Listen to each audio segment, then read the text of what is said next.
Hey, welcome back, everybody. Let's talk interruptions, shall we? Especially when it comes to kids. How often do you hear, Mom, Mom, Dad, Mom? I know I hear that so often. So we talked to a parenting expert. I know this is so hard, especially when working from home, but she has 4 things that we need to keep in mind to stop these interruptions.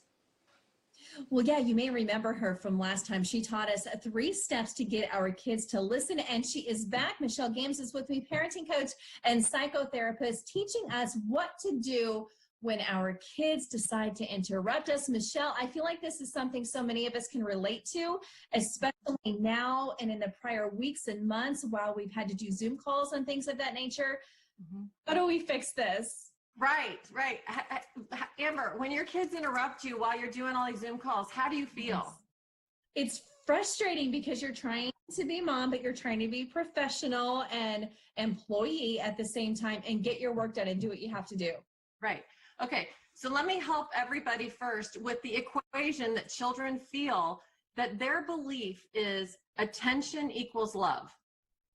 Attention equals love. So any attention I get, even you yelling at me, is love.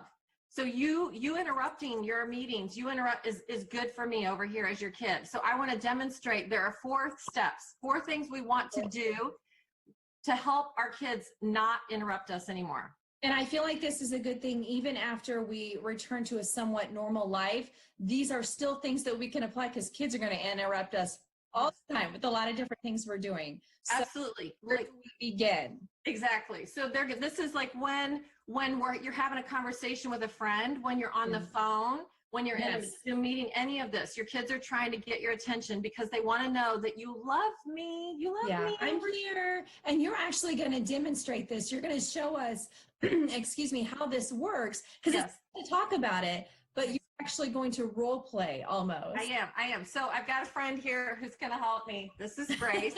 She's Grace. Yeah, she just popped up. Yeah, she popped up over here. She's agreed to do this. So we're going to start. There are 4 steps. Okay, 4 things we want to do, and we're going to start with the first 2, which is no words, no eye contact. No words.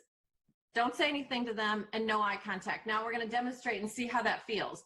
So Grace, I've told you ahead of time that I'm in this important meeting with Amber. Okay, we're having this important, or you're talking to your friend or whatever, and I've let my child know this. Okay, and so you and I are doing our thing. So Amber, tell me about what's happening with Avery these days. Mom, tell me what's her latest. A little busy bee. Yeah, she's a little busy bee, and she feels bored at the moment. And I can't stop laughing. Okay, how do you feel? I feel kind of ignored and just like you don't really care about what I'm trying to tell you. Yeah, I don't. This is ignoring what I just did is ignore her. And then it's like, it's that too kind, and then too firm. So I did the no eye contact, no words. And basically that's ignoring her. And it only gets worse usually. It gets more and it gets ramped up higher and higher and higher because she needs to know I love her. Mom. Right. Yeah. I've even had, when I role play this, I've even had adults take my head and go, Mom. Like there are kids that do that, right? Like yes, they will. Anything to get your attention. Okay, so let's do it again. Okay. So Amber, you and I've let her know we're having this important meeting. Okay. We're very important. Let's talk shopping. How much shopping online have you done while you've been online? Okay, exactly. So let me tell you the 4 things I'm going to do. Okay. It is no words, no eye contact. Then we have to add to non-verbally make them feel loved. Non-verbally make them feel loved and do it immediately. Not wait till it escalates. So I want to show you what that looks like. Okay. So the shopping, tell me about shopping and shoes. I bought a few things online for work, dresses. Obviously, I'm not wearing dresses at home right now. Shoes. I feel like eventually I will be. You love shoes. Oh, I see what you're doing there. Oh, that's good. Okay. That's good. So why'd you stop, Grace? Because it felt like you were actually like paying attention to me a little more, like you knew I was there. Yes. Even though you weren't like responding. Yeah, even though she didn't get the full meal deal. Yeah. I was holding her hand first and she didn't stop. So I'm loving her, holding her hand. She didn't stop. So then I put my arm around her lovingly and when you're annoyed like this, parents are annoyed, it's hard to demonstrate love. I can tell you, like, over and over and over, parents want to pat their kid. They want to pat, which feels like a dog. It has to be truly loving, like truly loving. Like bringing in close, not just, okay, you're fine. Right, exactly. That's what you want to do, don't you, Amber? You just want to pat, and it's like, because you're annoyed.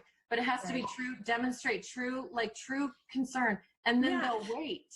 This is so interesting, and I know we got to wrap this up soon, but I feel like it's like as parents, you do get so frustrated, and you want to just go, and it makes it worse, right? It makes it come back on you at a higher level, as opposed to just, okay, come here, and then it almost calms down. It does calm down, and then once there's a pause between you and I, Amber, once we finish our thought, I would turn to her and say, "Hey, Grace, thanks for your patience. What is it you wanted to tell me?" Yeah, like. But not in the middle of what we're doing. And I'm holding her hand, loving her right here. And then eventually, if you do this enough, Amber, your children will stand there and wait. They will just wait because they know you will attend to them. Attention equals love. And I'm not paying her to get negative attention. At the end of it, they know that they're going to get the result that they're hoping for. Michelle, thank you. This is good. I feel like we need a part 3, perhaps soon. We shall see. We can find you at michellegams.com, correct, to learn more? Yes. Right, Michelle, thank you so much. Until next time. Thank you, Amber. Pay attention to me. I'm in the Grant Transformations Green Room. Pay attention to me, please, because I want to tell you what's coming up in the next half hour. Cookbook author and recipe developer Gina Ferwerda has developed a delicious recipe for Swiss chicken salad. She'll show us a little bit later. And we need you to make a decision on our Facebook question of the day. Don't flip-flop on it. Do you wear/like flip-flops? Let us know once you commit to a choice. And flip-flops, sneakers, even barefoot. We can't bear to wait any longer to show you Firefighter Tim playing some fun fitness games with his daughters that you can play with your family. That's up right after this.